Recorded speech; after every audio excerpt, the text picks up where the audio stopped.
Hey guys, welcome to the Podtendo podcast. We spend the first, 5 to 10 minutes kind of rambling. Listen, if you don't want to listen to us talk about kind of a random topic, skip ahead to your sound cue. That'll start the show proper. That's kind of the meat and potatoes of the show. The first part is just getting to know us, rambling, like talking. So go from there. So how's it going? Good. How are you? I can't complain. No, it's good. The summer's clicking along and it's good. I decided to switch jobs in the summer in July, which anyone ever listening, don't ever switch jobs in July. Just ride it out to September because it's hectic and you work a lot and your vacations get all screwed up and it's the greatest thing ever.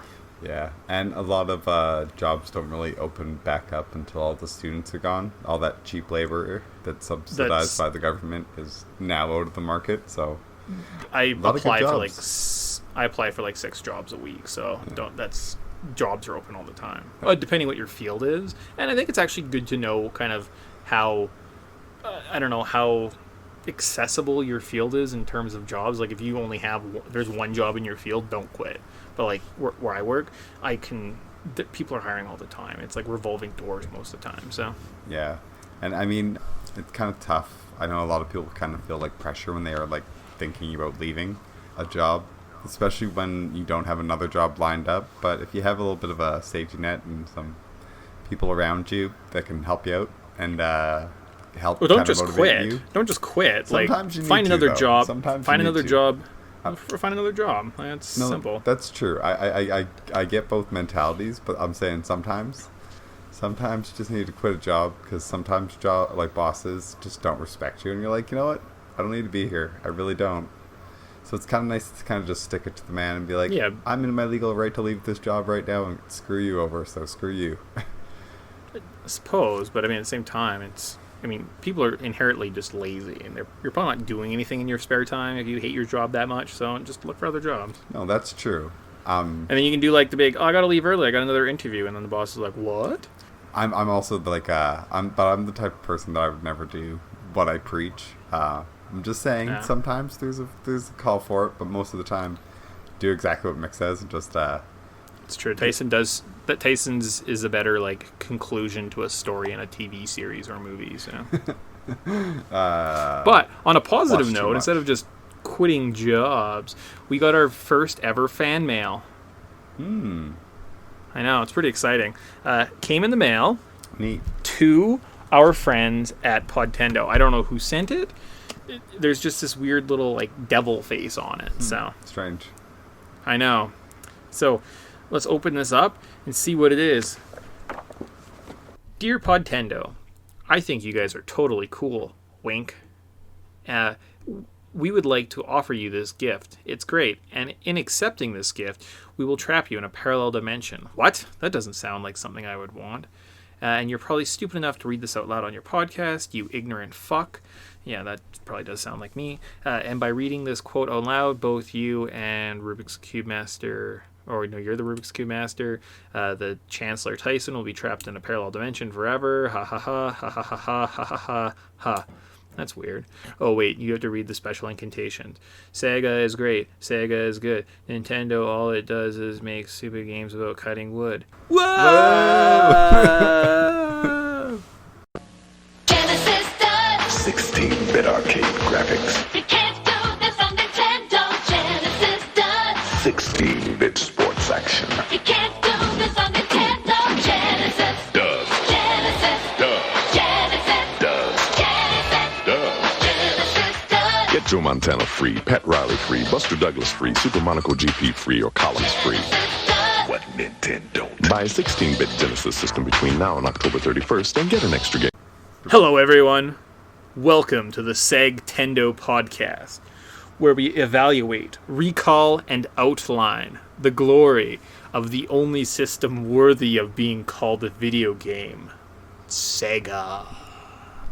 We can be contacted on Twitter at Segtendo Podcast, email us at segtendo@gmail.com, or check us out on Facial Novel at facialnovel.com/Segtendo. I am your co-host, Girl Mick, and I'm joined every episode by my co-host, Also girl, Tyson.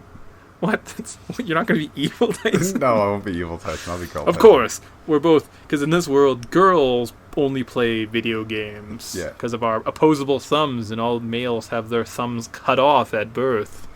And they're only useful for manual labor. Let's face it. Manual labor. And playing the harp. Yes. Also the So, 'cause cello. you- They're pretty good at the cello. The most evil of musical machines. So, on this episode, now that we don't have to talk about any Nintendo products, ooh, gross. I would spit, but I didn't want to get it on my desk. That's fair. So I don't sit at a desk. I sit at just a giant flower that grows in my room because it brings harmony to the universe. That's a much more balanced way of doing things. This game we're covering this week, I feel like I have to keep talking in this like evil voice, and like I'm making these swooping motions that no one appreciates. So I'm just gonna stop that because I'm evil. I'm not a dick. It also gets exhausting after a while. My arm is so tired. The game we're covering today is Sonic the Hedgehog. The release date was June 23rd, 1991 on the one and only Sega Genesis. There was a Game Boy Advance, I think that was a Nintendo system, port November 14th, 2016, and a 3DS port December 5th, 2013. Game Boy Advance was still around in 2006, eh? Yeah, that kind of just makes me seem old. Right? I'm thinking about that. Like, I remember getting a Game Boy Advance. How old was I? Well, maybe I was later in life. Like, maybe I was already 15 or something, so maybe that does add up, but I don't know. 2006 seems like a thing where Game Boy Advance games shouldn't really exist anymore. Yeah. When I worked at GameStop, we still sold Game Boy Advance games, even though we were like selling like PS3s at that point. There was still a section Game Boy Advance games, and like, why are they still here? Oh yeah, there was like the little display cabinets you kind of had, like almost like the jewelry things, right? Yeah. Huh. All right. Weird. Anyways, How Long to Beat has this game at 2 hours. Actual retail price was $50. Factoring in inflation, that would be $78.90 today. Current eBay price, you can find a loose cart for about $20 and an in-box copy for $65. eShop price, $5 on any Nintendo console. Gross. Yeah, just don't play that. I would almost recommend getting a like Bluetooth adapter for your Android phone and just play it through the App Store like that. Don't waste your money on that Nintendo junk. Huh, there you go. There you go. So, have you seen the collector's edition of Sonic Mania you can get for $70 right now on Amazon or like Walmart and stuff like that? No. So it's a code. So you get a card, like a golden ring card with the download code on it. You get a 12-inch Sonic figure who stands on a Genesis base. You get a kind of like cart for a Genesis with kind of like a little ring pullout or something on it, and you get like a retro, what like the Genesis box looks like, as kind of like a collector box for everything. Or you can buy the game for $25. So all this other stuff. Really kind of tempting. Yeah, that's I know, I'm just gonna buy it regular price. It's just better that way. Yeah, I haven't bought any collector's editions in a while. Unfortunately, I just can't do it. I just can't do it. As much as like they're like, oh, that's a cool figurine, and you're like, my bookshelves are already overloaded, so I really don't. That's fair. I'm really cheap, and I don't want to buy another bookshelf, so. That's fair. So, the development details for Sonic the Hedgehog. The game featured protagonist Sonic running through games levels in order to stop Dr. Robotnik from taking over the world. The game focused Sonic's ability to run and jump at high speeds with using springs, checkpoints, and loops. In 1990, Sega ordered its home development studios, AM8, obviously the best development studios ever, to develop a game featuring a mascot for the company. This position was already held by the character Alex Kidd. Of course, everyone knows that. Yeah. Sega's great. The greatest mascot, one of the greatest mascots of all mascots. Oh, easily top 7. Yeah. But he was considered too similar to Mario. AMA8 emphasized speed, so the character design had to be fast. A rabbit was thought of first, but his prehensile ears proved to be too complicated for the game's hardware. I mean, it wasn't. They just didn't know how to program it because the Genesis is the be-all, end-all.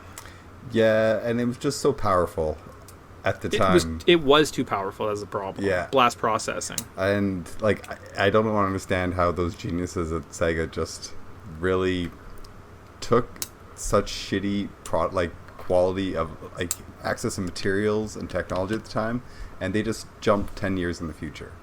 They were like, and they basically fixed how video games should be done after Nintendo broke it. That's it.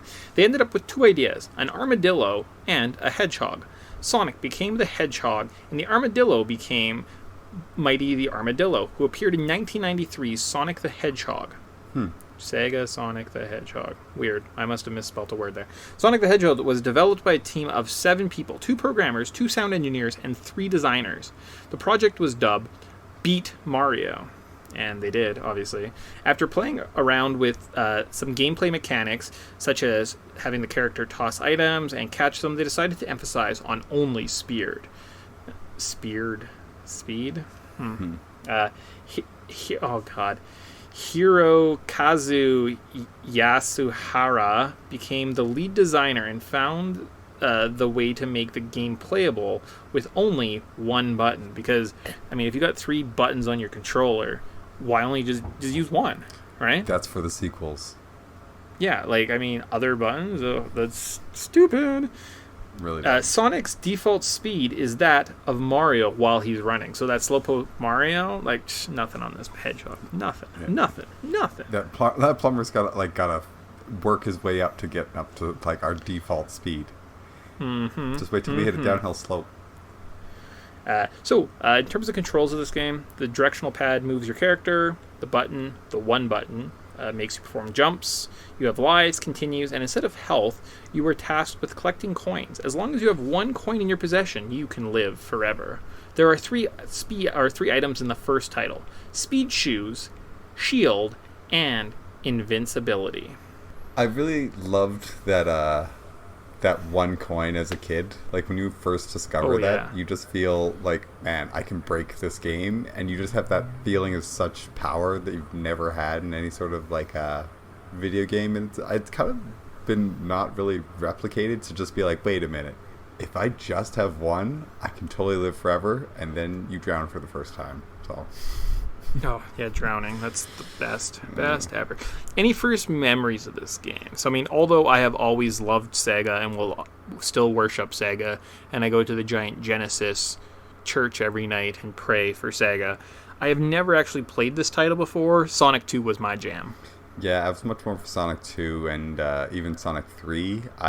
This was a hard game for me to find, being born in such a weird era. I didn't really have access to a lot of these games, so when I ended up... Well, that was the era of the Great Slug War, so I could understand that. Slug Mart probably didn't carry it, so... Yeah, Slug Mart's the worst. And then they always had those, like laser bars that you couldn't even, like, really get a good look at all the video games. It sucked. It's the worst. But I remember trading for Sonic 3... But I never had a friend that even had Sonic 1, so I couldn't get my grips on it, unfortunately. It's too bad. So, we're going to get into our Wayback Machine, which is copyright of Podtendo. No one else, any other podcast can steal this idea, so don't even think about it. The Wayback Machine, we put our mindset back on. We're trying to get back to June 23rd, 1991. We really want to get the nostalgia juices flowing before we dive into this fantastic game. So, we look at our favorite TV show, The Simpsons. Simpsons that just finished before this game was released was 3 men and a comic book. Bart, Milhouse, and Martin go in on a comic together, and hilarity ensues. This was such a really prettily, very pretty drawn or animated episode. I remember watching it as a kid and just being blown away by all the shadows and the lightning when they're like fighting over the comic book at the end. Just spot on. Simpsons, so fantastic. It's great. Other TV shows you'd be watching this time, but it's not our birthday for some reason, which is weird because normally I set this up with the outline of it's the allure of it's our birthday. So we're just hanging out in June, just being cool. I guess school's over. What else could we watch? Home Improvement, Murphy Brown, and obviously the best show ever, Fresh Prince of Bel-Air, is on TV, so that's pretty exciting. So once you get through watching all that legal talk and Murphy Brown, I'll be honest with you, I hate Murphy Brown. I don't know what it is, but I hate it. I have been fortunate never to see an episode or probably even a screenshot. So Just Google Murphy Brown. You'll look at that lady's face and you're gonna hate her. Do it now. Hate Murphy Brown with me. I can do that. All right. Stupid Murphy Brown. In terms of movies, because you just can't sit at home and watch Murphy Brown because you hate her. Movies that were released this week: City Slickers, Robin Hood, Prince of Thieves, The Rocketeer, and Suburban Commando. So, I mean, you could laugh with Billy Crystal. You could hang out with that Kevin Costner guy in Robin Hood, or hang out with Hulk Hogan. Pretty sweet, right? Have you seen Murphy Brown? I have seen Murphy Brown. Don't you hate her? I do kind of hate her. Oh, it's just the worst. Yeah. Like, I don't get it. Those are the Just- shows as a kid that felt like they were sucking my soul. And with good reason. I feel like they were actually actively trying to actually suck your souls. Just the worst. But Home Improvement, I never got to see what Wilson's face was. I remember like them showing it at some point. Still don't remember it. I mean, you could just Google that, too. Nick, you gotta rewatch the show. We live it. Oh, yeah. That's true. All right. Now, games that were released. Street Fighter 2, Battletoads, Super Castlevania 4, Mega Man 4, Teenage Mutant Ninja Turtles, Turtles in Time, A Link to the Past. So, probably the worst game ever made, Link to the Past. We're just going to lay that out there right there now. Like, don't even bother with that one. It sucks. Super overrated. Just It's just, I'm a guy with a sword. I have to go on magical adventures in these epic cool fields. You're not a blue hedgehog, so why are you even on my TV? Or you're not Alex Kidd. Whatever Alex Kidd is.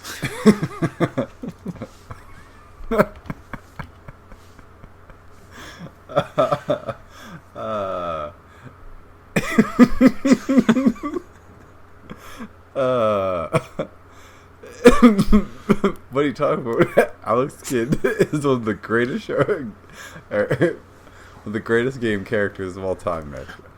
I can't believe you desecrate such a Sega landmark. I'm going to leave all that in. Just Tyson breaking character for a second. Oh, God. Alex Kidd literally looks like the worst shit ever. I'm Googling it now. It just looks so crappy. He's like a weird monkey boy. Really? I have no idea what Alex Kidd looks like. Well, he does go underwater. Yeah, That's it looks terrible.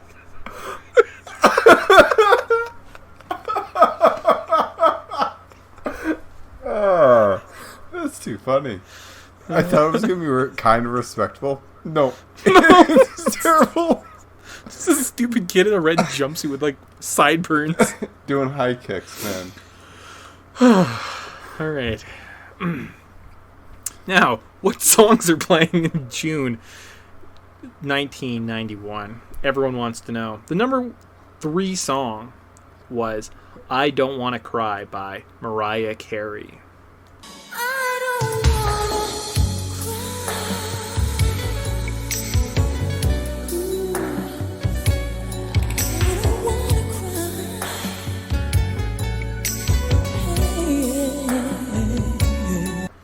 Yep, that was a good song. Classic. Number two, More Than Words by Extreme. How you feel more than words is all you have to do to make it real. And number 1, Rush Rush by Paula Abdul. All the joy, oh baby, baby, please. Rush, hurry, hurry, lover, come to me. Rush, rush, I wanna see you get free with me. Rush. I don't remember this song. I mean, I only remember Paula Abdul when she came on as a hostage on the great show or Canada's Got Talent. No, Canada Idol. Oh, okay. Yeah, the song where people showed off their sweet wood carpentry skills. And we judged. Remember when Clay Aiken won that? Yeah. I really kind of just try to block that whole era from my time. Yeah, It's that's like fair. reality TV. But there was one good one, the Joe Schmo Show. Joe Schmo Show was good. It was good times. I like the second one too. I actually owned it on DVD. Yeah. Well, the second one is it was like the twist that happens, and then like the second twist that happens. You're like, man, whoever was like No, producing this I show found it. had to like think on their feet for sure. I found it one day. I was walking through Zellers. It was $2. So I have Joe Schmo 2 on DVD. Nice. It was $2. Best $2 you ever spent. That's the best reality TV show.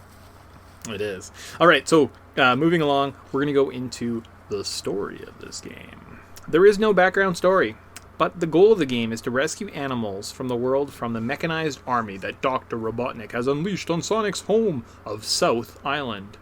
There, you just learned that Sonic lives on South Island, obviously. Well, learning something new every day, I guess. Yep. So then we'll just kind of break through the level notes quickly. In this section, we'll just kind of talk about different stages, kind of what you experience. Kind of like a mini walkthrough idea. So if you'd played the game before, it helps you kind of reminisce. If you've never played the game before, it's probably just like two guys rambling. So Yeah. here we go. Each zone has 3 acts in this game. I'll be honest with you, not a fan of the 3 acts. You know, I like 2. Yeah, Sonic 2 had really like nailed it by just cutting down the 3 acts, because it's kind of unnecessary, especially in like the later stages. Or like if you're in a stage, you don't. As this game's basically perfect, but for the few flaws that it has, there's some underwater levels, and Oh, yeah. those certain underwater levels, yeah, those 3 acts are basically like pulling teeth. I'd probably rather go with the dentist. Yeah. So in the first 2 acts, if you collect at least 50 rings and finish the level, you get a chance to get to the bonus stage.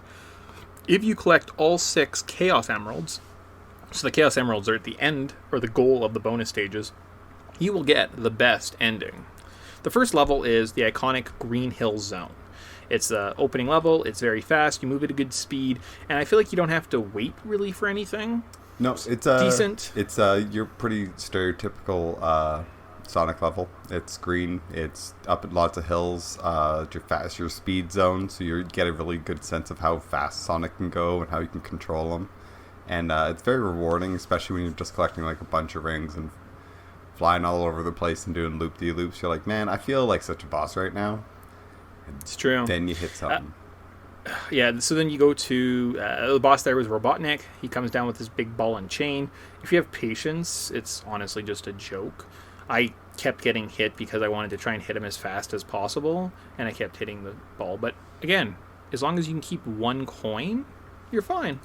Yeah, which is a godsend in this game. It's pretty necessary in some later, harder stages. Sure is. Next we go to Marble Zone. Why was this the second level in this game? This zone is very tedious. You have to push blocks onto lava and wait for them. It's great for a fast-paced platformer to have to sit and wait on blocks on lava. This is the longest and slowest zone in the game, and this is how I feel while I was playing this, about this melancholy. It's fun. Yeah, and then you would have to wait. Ugh. And you'd just be like, if you waited the same amount of time in Sonic 2, he would go into his like waiting animation where he'd look at the screen and tap his foot. Yeah. And you're like, yeah. On the plus side, that's the worst zone in the game, so I don't have to talk about it anymore. The boss here was Robotnik. He shoots flames on either side of the platform. Yeah. Just jumps on him when he puts the flames down and hops to the other side. Super easy. Yep. And it's basically 2 platforms on either side with lava in the middle. And Yes. he goes from one side to the other, shoots it, fire erupts. As long as you're not on that side, you're fine. Next, we go to the Spring Yard Zone. This is one of the best areas in the game. It's full of speed and springs, and it's very well put together. If you can get through Marble Zone, you are very well rewarded, and this game, it's great. You're like, oh yeah, that's why Sonic's fun. Mm-hmm. Okay, good. It gives you that second taste of like actually like getting lots and lots of speed and lots of curves and doing lots of fun things and not losing your momentum. Yeah. Robotnik here, he comes out and he tries to pull out the blocks that you were standing on one at a time. He's extremely tough. I beat him before he pulled out the second block. Yeah, and he uses a giant like spike to go down and like poke the box. And it's not fast. No. Like, he's not doing it quickly. No, so. and he's not coming down at a threatening speed or anything. He's just casually coming down to grab that block if you happen to be in his way or rapidly bouncing on his head. It's all the same to him. Yep. Oh, now we get to go to the labyrinth zone. So now we're in another great level. This is an underwater area. Fuck this. If you are underwater, you have limited breath, and you have to keep searching for bubbles to pop up so you don't drown. Because again, remember, we're in a fast-paced game. Better stop and wait for bubbles. Yeah, I'm really glad the designers actively said that they were trying to design this game around speed. And then they were like, you know what we need? Water. And when you're in that water, you slow down. Interesting on this one, though, that the boss really isn't a boss fight. You just have to chase Robotnik to the finish. You don't have to kill him. Like, if you never hit him, as long as you get to the end, the zone's over. So it's kind of more the inventive kind of boss fights you get with Robotnik. It was interesting. It's definitely a little bit more experimental. I'm glad that they didn't just do all the simple boss fights. And they tried to vary it at least a little bit. Yeah. Then next we go to Starlight Zone. This is, again, one of the better levels. It kind of really emphasizes the speed. You're in an open-air night base. This area isn't too tough. There are several bottomless pits, though, that you have to be careful of. You can't complain because there's so many fun loop-de-loops to do. It feels like you're just kind of flying the whole time. So yeah. And this is my almost ideal like setup for this game, like levels wise, would go like Green Hill Zone, Spring Yard, and then probably Starlight, because those are your big three fast levels. So once you get through those and you're like, man, I'm awesome at this game, then you can go through the slog of the two slow levels.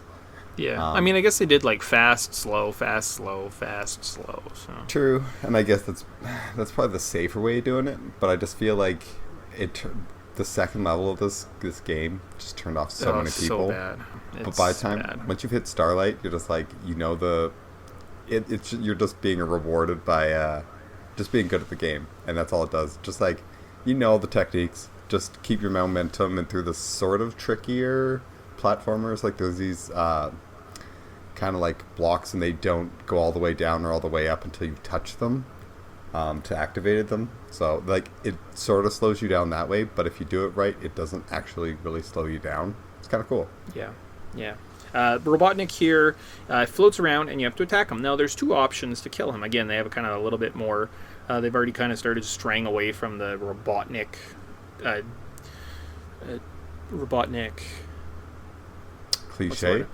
cliche, that's the word, that we've kind of come to know.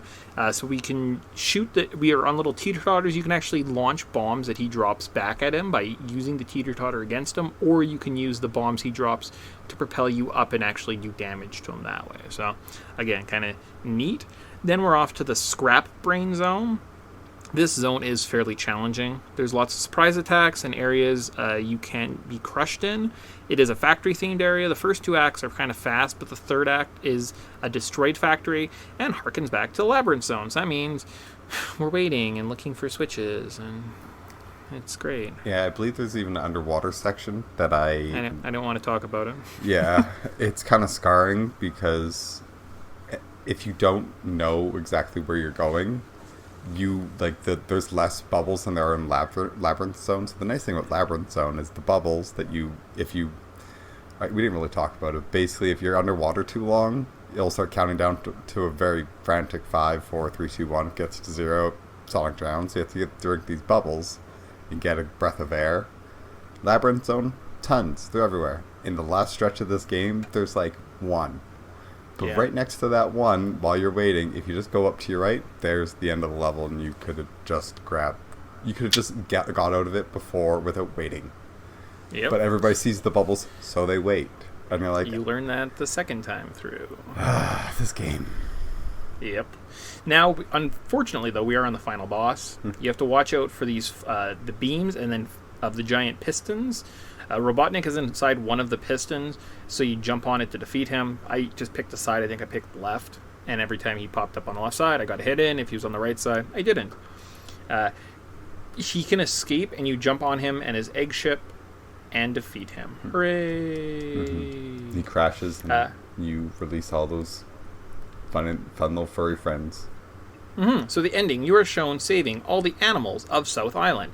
If you didn't collect the Chaos Emeralds, Dr. Robotnik then shows up juggling them, saying, the end. But if you are able to collect the 6 emeralds, they awake, and you save nature, because everything looks more like vivid and vibrant. And then, yeah. There's some more flowers that pop up on the screen. I think there's about 6. One for each flower, or emerald, so... Yeah, really worth it. If you really care about those 6 flowers. Yeah, so that is Sonic 1. Current thoughts, I'll be honest, this game doesn't really speak to me. It feels kind of antiquated, and the lack of bonus stages, Spin Dash, and Supersonic does leave something to the imagination. The lack of Spin Dash makes it feel really slow and laggy, and kind of hard to build up speed. I love sections of this game that are based on speed and don't make you stand around and wait. I really just was not a fan of waiting. I'm surprised with how many assets in this title. So the giant spinning rings, the animation when he propels through tubes, all kind of came through here. So those are kind of my thoughts. I see where they were coming from, and it's a great first kick at the can, but it's not as good as Sonic 2. Sonic 2 is just so perfect, and they took all the bad things from this title, and they were just like, what happens if we just fix them? And then they just literally just fix them one by one by one. The bonus stages are funner. The levels are more varied. It's an easier learning curve. It doesn't just kick you into a really painstaking... Like, Marble Zone's just the worst. It is. So... Well, on that note, let's move on to the second game we're talking about today. Oh, Sonic wait. the Hedgehog. There's one thing I wanted to mention. I did look up the best time for somebody to speedrun this game. Cool. 11 minutes and 40 seconds. That's really fast. That's ridiculous. Huh. Beat this entire game. You gotta beat it 3 times while listening to this podcast. How about that? How about that?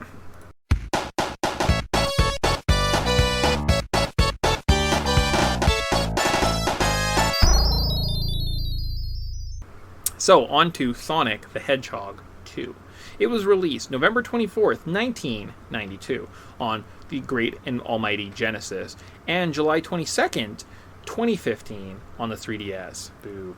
How long to beat has this game at 2.5 hours. Actual retail price was $50. If we factor in inflation, it would be $76.41 today. Current eBay price, you can get a copy of this cart for $30 to $45, so a little bit more accessible. And again, $5 on any Nintendo console for a virtual copy. Worst. Development details of Sonic 2. Several lead designers left Sega to pursue other careers. I don't know. I mean, maybe they were going to the moon, or they probably got drafted into the Slug Wars or something like that. I think after you just work for, after you make a game, the amazing quality of Sonic, every game company will basically be just trying to poach anybody they can. So like the Mailman probably got a job by working after that one. So gotcha. Yeah. Here I was thinking you're gonna go like, I hear after you design a game for Sega, they put you into a culling program, and basically they just culled all their employees. Best way to keep trade secrets. That's it. Like, no one else can make these games, so I don't know what happened to those guys. It's weird. No idea. Development began in November 1991, but head executives decided it would be too soon for a sequel. They began developing 3D pipe sections. Sonic 2 introduced Sonic's sidekick named Tails Miles Prower. I didn't really understand that pun until maybe like a couple months ago. Yeah. Miles Prower. I know. So awesome. Tails Prower, Miles Prow. So funny. The staff increased the speed of Sonic 2 compared to the first game by using the Blast processor, obviously. Clearly. Sonic 2 is believed to have been planned to have time travel aspects and was originally developed alongside Sonic 3D, but eventually Sonic CD came out on its own. Sonic 3 was also in development during this time. Due to the deadline, Sonic 2 was released before Sonic 3, but some assets were shared. Controls of this game, the controls haven't changed too much in the first game. The items all remain the same as well. The only difference is when Sonic crouches down, you can do something called a spin dash, which allows you to get to top speed a lot quicker. And if you can't go back once you've played with it. So Yeah, once, like, that's the first thing when I played the first Sonic, is you hold down, try to charge up your spin, realize you can't do it, and you're like, oh, this is going to be a very interesting experience, because I grew up playing Sonic 2. I don't know how many hours we put into this game, but I have the first few levels just mapped to my consciousness. I'm sure I have dreams about them. Oh yeah. So first memories, we can actually talk about this one. Here is my game. I played this title at a friend's house, and I really enjoyed it. So at some point, they were selling a bundle that included Sonic 2, a Genesis, and Columns. He got it, and then we got it. And it was, like, very affordable, like $50 or something like that for, like, 2 decent games and a brand new console. And I think it might even came with another... oh, no, it didn't come with another controller, so... Yeah, we ended up having to buy that separately, but still, I remember it was one of those things where we showed it. We rarely came to a town that actually sold good video games and consoles. So when we came to Lethbridge... No, it was Cranbrook. Was it Cranbrook? Yeah, it was in the Zellers. Oh, who would have figured? But yeah, it's one of those things where, like, you show it to your parents, you're like, comes with 2 games. And you're like... And it has co-op for both, technically. Yeah, it's true. So. Yeah, and I'm pretty sure... Yeah, technically. It is, like, the ultimate little brother game. It might have been around the time like the N64 was out too, so I'm sure getting a console plus 2 games for the price of a game, it's good value, you know? Good value. Especially since if we were probably asking like for a brand new game, which is like the same price as this console, and you're like, let's just shut these kids up and kind of reward them and say that they got a console, so I don't have to get them anything else this trip. Very true. So, we'll go in our Wayback Machine. Again, remember, patent by Podtendo. No other podcast can use this idea. November 4th, 1992. The Simpsons. Mr. Plow has just been shown. Homer acquires a plow truck and creates a jingle that still haunts the world to today. Oh, Mr. Plow, that's my name. That name again is Mr. Plow. What are your feelings on this episode? I like it. It's kind of fun. Yeah. Only because of the silliness. So Adam West's inclusion in this is like what makes the episode. I don't think it's the best Simpsons ever. I mean, there is like a beginning, middle, and end. There's a conflict. There's a villain that arises. But it's one of those like Homer just gets a new job tropes that kind of keeps coming up too. So is this one of the first ones where Homer gets a job and they just don't address it? No. Oh, okay. No, this must be like, I bet you this is probably the 10th time it happens or something. I don't doubt it. I will say about this episode, Barney is clutch, just hilarious throughout this entire episode. Yeah. Yeah, no, like Barney, Adam West. The inclusion of other little elements definitely helps kind of pump it up. Although I don't think there's a B commercial line. Yeah.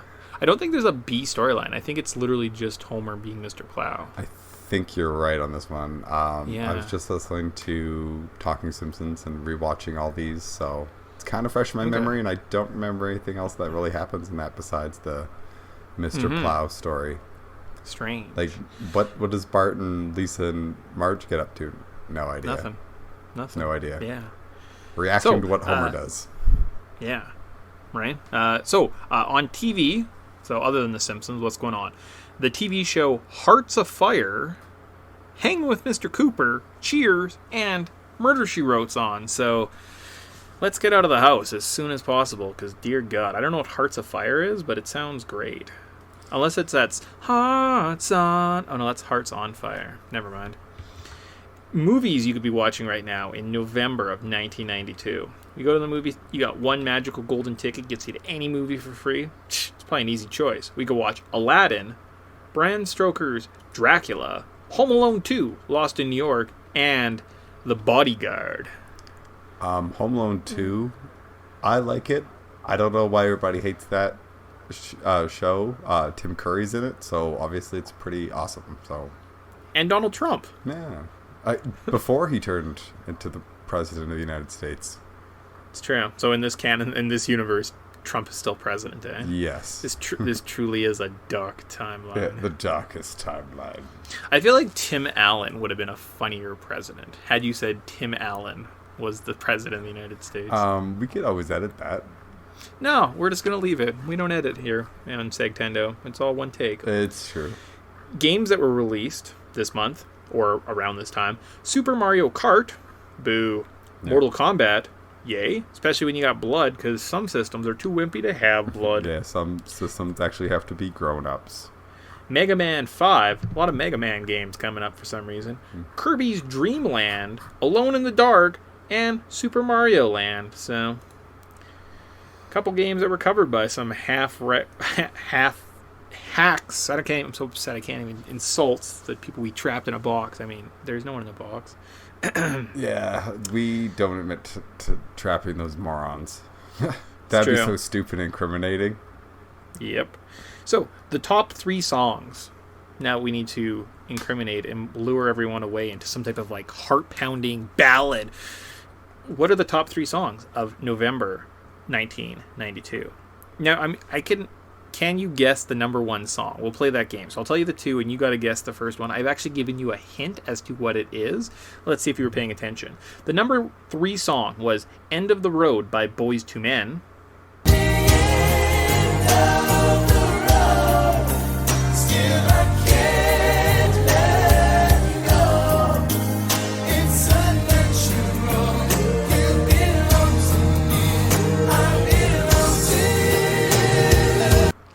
Classic. The number 2 song was How Do You Talk to an Angel by The Heights.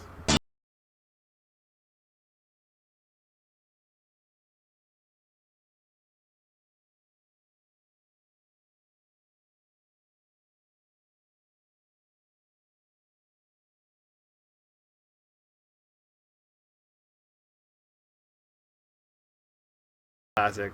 And of course, the number 1 song. Tyson, what is it? Whitney Houston's I Will.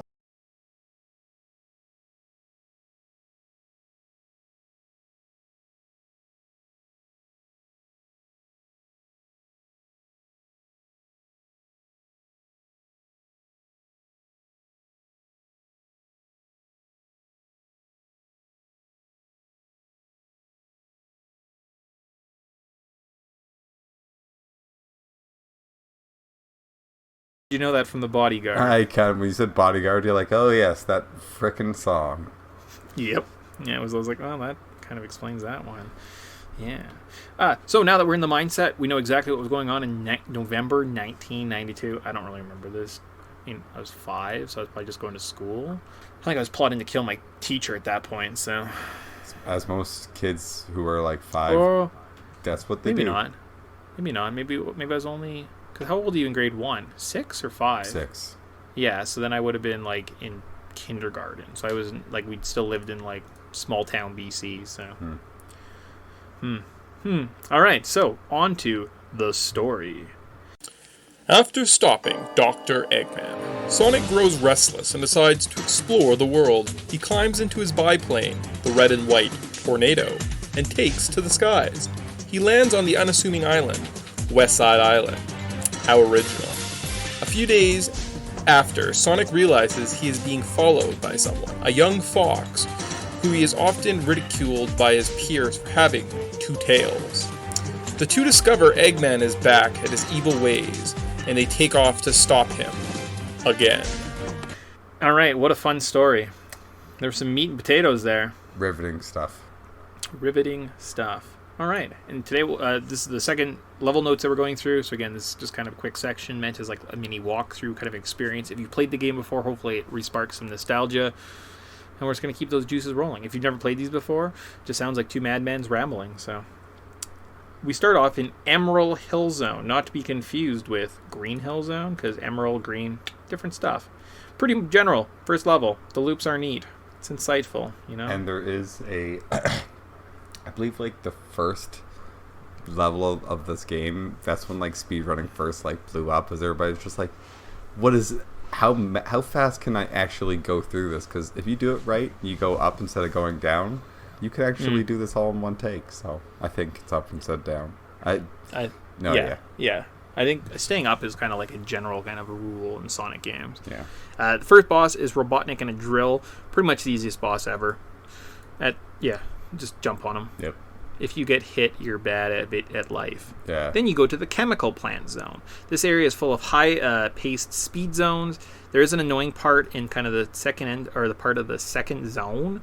You will probably fall down in the water and die. It's great. It's not bad, actually. I guess only because I know it off memory.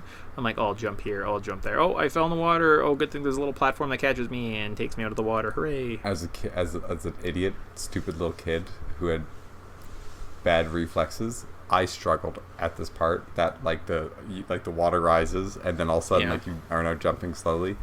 I would just lose my patience and try to go for it and then just fall to my doom. Das is true. One thing we mentioned is only 2 zones in this game. So there's Act 1, Act 2 in every zone. So it's a little bit more, I think more zones, less acts. Yeah, and at the end of every like second act, you have a boss fight. Yeah, pretty so Robotnik, simple, tight, and great structure. Yeah, Robotnik, he comes out with this like little acid drip thing. Super easy to avoid. I mean, if you've got Tails, your second player, your co-op buddy there, it's like no problem whatsoever. True. Aquatic run zone. Yay, a water area. If you can stay above ground, like Tyson was suggesting in the first level, it's super easy. Sonic doesn't control very well. He is very slow and sluggish. So you do have to take your pauses, make sure you grab your breath. If only they had a power-up that was a bubble that could help you breathe underwater, you know? Yeah, I mean, that would just be the best idea ever, so that you wouldn't have to always struggle or stress, and you could take your time and really finesse those jumps. It'd be extremely helpful. It's true. The boss of this one is 2 totem poles come out of the ground. Robotnik comes down with a big hammer, hits the totem poles, they shoot spikes at you. If for somehow you can get on top of the totem poles, it makes the boss fight super easy. And that's how I always fight him. Then we're off to Casino Night Zone. So this is the best zone in the game. I think it inspired a whole new series, Sonic Spinball, best pinball game ever. If you want to beat this game, play at least this zone. So yeah, and there's a part in this game where you can actually jump into, like, use like pinballs to kick you into an actual slot machine, and you can get either if you get all the Robotniks, you take damage and you lose all your coins, but you can actually like get all coins, get all Sonics, and get some 1-ups, or just like get a bunch of new coins. Yeah, I remember spending so much time here that the time ran out multiple times when I was a kid. So yeah. This one, the boss is Pinball Robotnik. It's a very fun boss fight. Same idea, is kind of like a big pinball machine. You jump up and you hit him. The checkpoints here every time. So the first game you had to finish level with 50 coins, get through a ring to get to the bonus level. This area, there's little checkpoints. If you have 50 coins, you go through a checkpoint. You go into these weird 3D pipe levels that is almost impossible to do if you have 2 players. yeah, So there's rings you have to collect, as well as bombs. Bombs take your... and every checkpoint you have to get to, you have to have a certain level of coins or amount of coins to get through the checkpoint. You have to be pretty much clutch on all of them. If you're playing with just Tails as a following character, you can't do it. Like, I think it's borderline impossible, because he's a second behind your left and rights. He's a second behind your jumps. If you, however, able to collect 7 Chaos Emeralds, so not 6 from the first game, there's now 7, you get a super cool power-up, and you get to turn into Super Sonic. So after you have 50 coins, you press up, jump, you turn into basically invincibility, Sonic on steroids. What every kid grows up dreaming to be, a big, golden-haired, super-powered person who Sega came up with, and they didn't steal from anybody, especially in Japan. yeah, and one thing about this is Super Sonic can fly around, and basically I remember being a kid, and Mick, you probably remember this, is playing as be like Sonic and like Tails, and then whoever got to be Sonic was like, yeah, well, I get Super Sonic, so I win. And you're like, yeah, but there's totally a Super Tails. And you're like, no, Super Tails does not exist. Yep. Yeah. There is a Super Tails though, Is there? as well as there's Super Knuckles. Ah, awesome. Yeah, because in Sonic 3 and like Sonic and Knuckles, you can play as all three characters, and all three has like a super upgrade. I think they just become like Tails' sprite just like shines like kind of through like a rainbow spectrum. Same with Knuckles. Interesting. Very Yeah, interesting. yeah. So similar to like Hyper Sonic, but that's like 2 games away. Yeah. Where are we? We're going to Hilltop Zone. This is a hill cave theme area. There's some pretty fun teeter-totters here. The cave sections like almost don't suck. Like you still have to kind of wait, and at one point the ground tries to squish you, but it's kind of like a fun little runaway. The boss here was Fire Robotnik. I beat him super simply. He comes up in a tank and shoots fire onto the little platforms. I jumped on him and just kind of repeated the process, and he died before he came up and down once. So. Yeah, one of the easier ones for sure. They definitely took Marble Zone and they just kind of tweaked it a little, and they tried to reduce all the lava and waiting sections immensely. So, greatly appreciated. Then we're off to Mystic Caves. This area is kind of fast. There's some levers you need to pull to open exits. There is kind of one big death pit that if you're sipping along and you jump on the little lever to bring down the drawbridge, you fall into a hole and you die. Probably the only way Supersonic, other than some bottomless pits, can actually die in this game. And then we fight Drill Robotnik Take 2. So he's in a drill. He drills up into the ceilings of the cave and comes down and tries to attack you. As long as you're like somewhat competent and can see the screen, shouldn't be too hard. Yeah, and he kind of has a really interesting design here. I always thought he was going to be like try to shoot the drills at you as a kid, but no, nothing. Just drills up, drills down. Oil Ocean is the next zone. This area is all about speed. You can get stuck on oil, and there's kind of like a maze-like element to this area. Oil Sub-Robotnik. The best part of this boss is you can actually jump down into the oil and land hits while avoiding his attacks, because he can't attack you while you're in the oil. You just have to make sure to have a good enough timing so you can actually jump out of the oil back onto the platform, or you drowned. This made me like fear oil like refinery as a kid. Just because Sonic went into it, he died almost instantly. So clearly that's bad stuff. It's very bad stuff. Yeah. We're in one of the final areas, Metropolis Zone now. We're in a giant factory. The music here is awesome. Sounds like someone's kind of like eating chips. I don't know. I just always kind of like this. This level is kind of a battle of endurance. You go speed. There's a maze. Once in a while, you're just running along, and like these random enemies are in front of you, and they just hit you, and you're like, well, that was cheap. I didn't even know you were there. And Robotnik in this area kind of flies around the room and has a bunch of little balls around him. Every time you hit him, a ball disappears, so it makes the fight easier the further it progresses. So this is actually the capital city for Robotnik. Huh. Yep, I never got that one as a kid. And there's also like those nuts that get introduced for the very first time, which kind of become a big thing in, I think, Sonic 3, or is it in Sonic and Knuckles? Yeah, it's like a nut on a bolt, and you have to kind of run up it, and as you run up it, it screws up or down. Yep. Then we're on to Sky Chase Zone. So Tails flies your plane. Watch out for enemies. If you die, you suck at gaming. Because I think actually if you jump off, Tails just comes and picks you up. So you have to like have no coins and hit an enemy. Then we're off to the Wing Fortress Zone. You have to defeat his flying ship. There's not a lot of enemies, but there are a lot of rings. So if you have unlocked or you're using cheats to get Supersonic, chances are you're flying around here as Supersonic, going way too fast, trying to do platforming as a super hyperactive kid. Not great. And then the boss here is you get locked in a room with a laser. You have to hit the laser to defeat it. If you're Supersonic, you do it like you beat it like it's on crack. If you're Sonic, it just takes a second. Eggman then runs away, jumps into his rocket. Tails gives you a lift, and you reach his rocket and fly into outer space. I always liked the kind of sprite design of Robotnik at this part, where he has like comes with like the little clouds around him.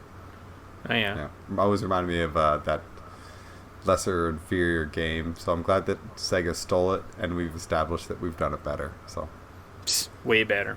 Now we're in the Death Egg Zone. So in this zone, you start with no rings. There's no way of getting Supersonic. There are 2 bosses, and then it's over. So the first boss is Silver Sonic. He has a standard attack, and if you can figure out his pattern, he's fairly simple to beat. You just have to watch out because his His head has some sharp spikes on the back of it, kind of like the fins on the back of Sonic's head that will kill you.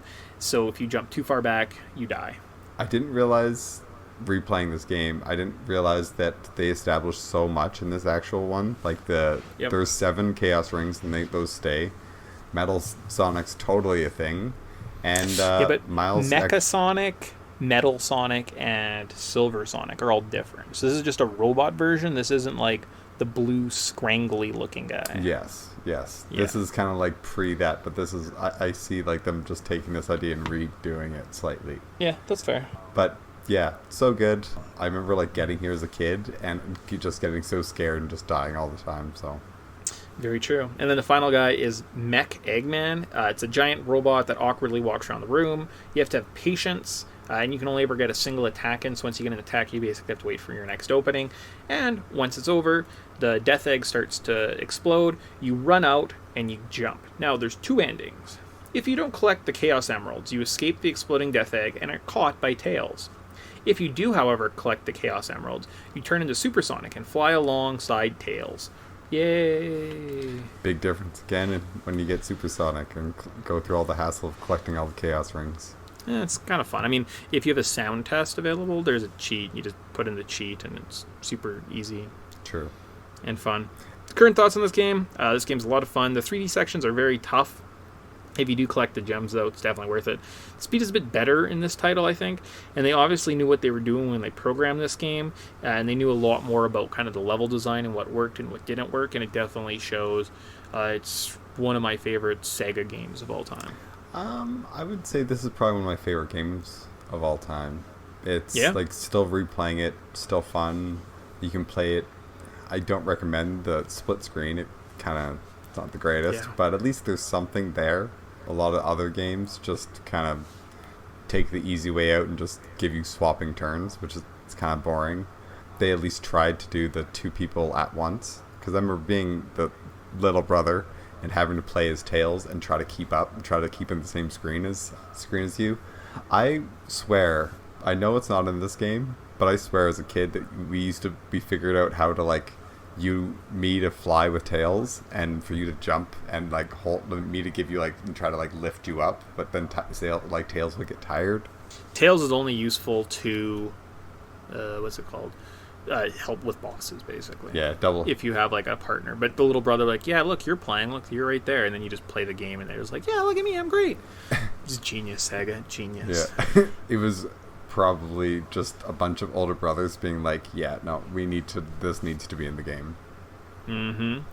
So, final, are you buying it? And then we are out of here, and we're gonna stay forever, and I promise we'll never go away from the Podtendo podcast. Yeah. Dr. Eggman is an archaeological buff. He spends most of his time looking for artifacts to take over the world. So far, he's dug up Chaos Emeralds, Chaos, the Gizoids, Dark Gaia, Solaris, and even the Zeti.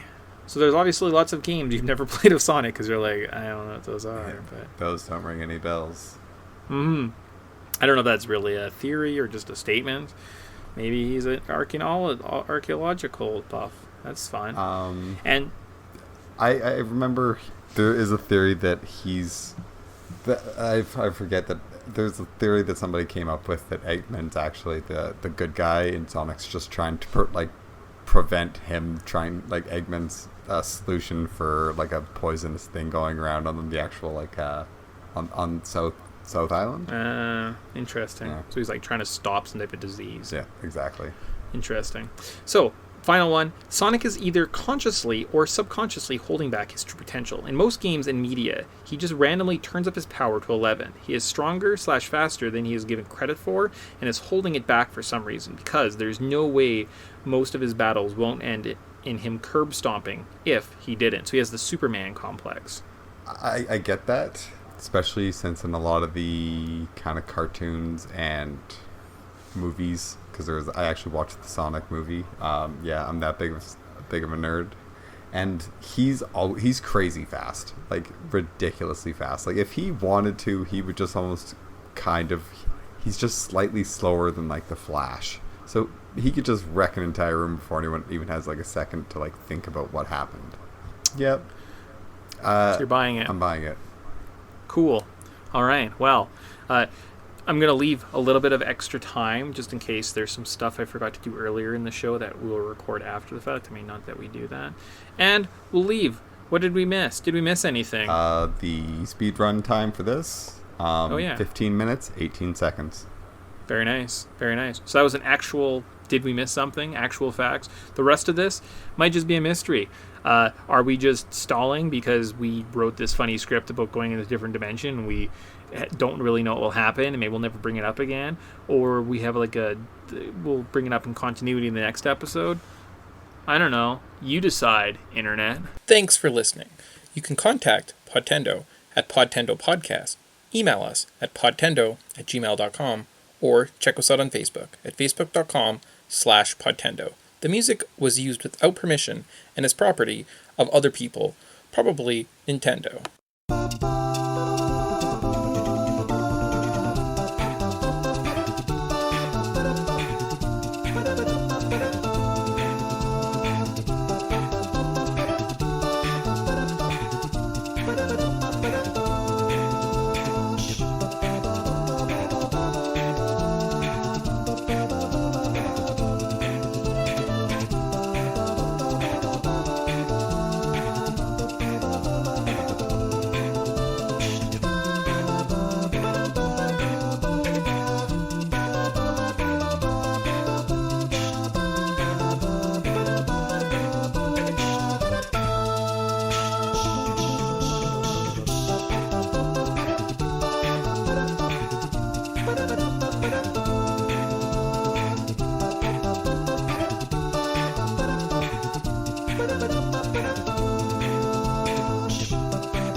Ba-da-ba-da.